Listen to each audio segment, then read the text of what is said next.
আগামীর প্রথম ভোট ইসলামের পক্ষে হোক নাকি? ভালো আছো? কেমন আছো ভাইরা? আসসালামু আলাইকুম। বৃদ্ধ আছে, তবে আল্লাহ তো বৃদ্ধদের জান্নাতে নেবে না, তারাও এখন যুবক। ভালো তো সবাই? আলহামদুলিল্লাহ।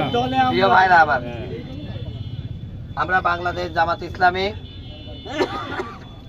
আগামী জাতীয় সংসদ নির্বাচনে আমাকে এমপি নমিনি নির্বাচন করছেন।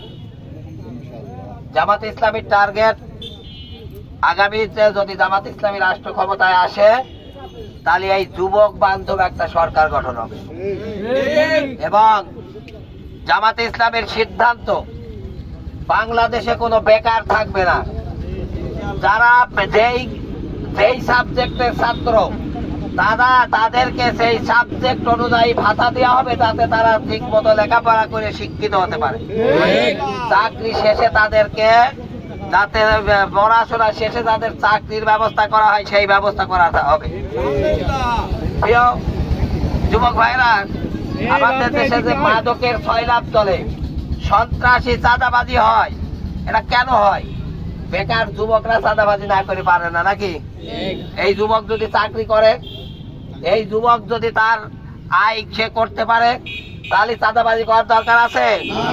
আগেই আমরা চাঁদাবাজকে ফাঁসি দিতে চাই না, আগে বেকারত্ব ঘুষাতে চাই, তারপরে যারা চাঁদাবাজি করবে, গাঁজা ভাত খাবে, নেশা করবে, তখন আমরা তাদের বিচার করব।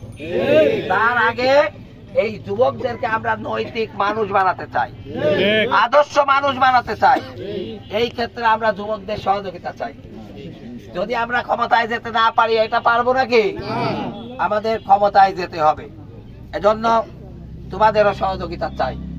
আগামীর পার্লামেন্ট যুবক বান্ধব পার্লামেন্ট হোক, আগামীর প্রথম ভোট ইসলামের পক্ষে হোক নাকি?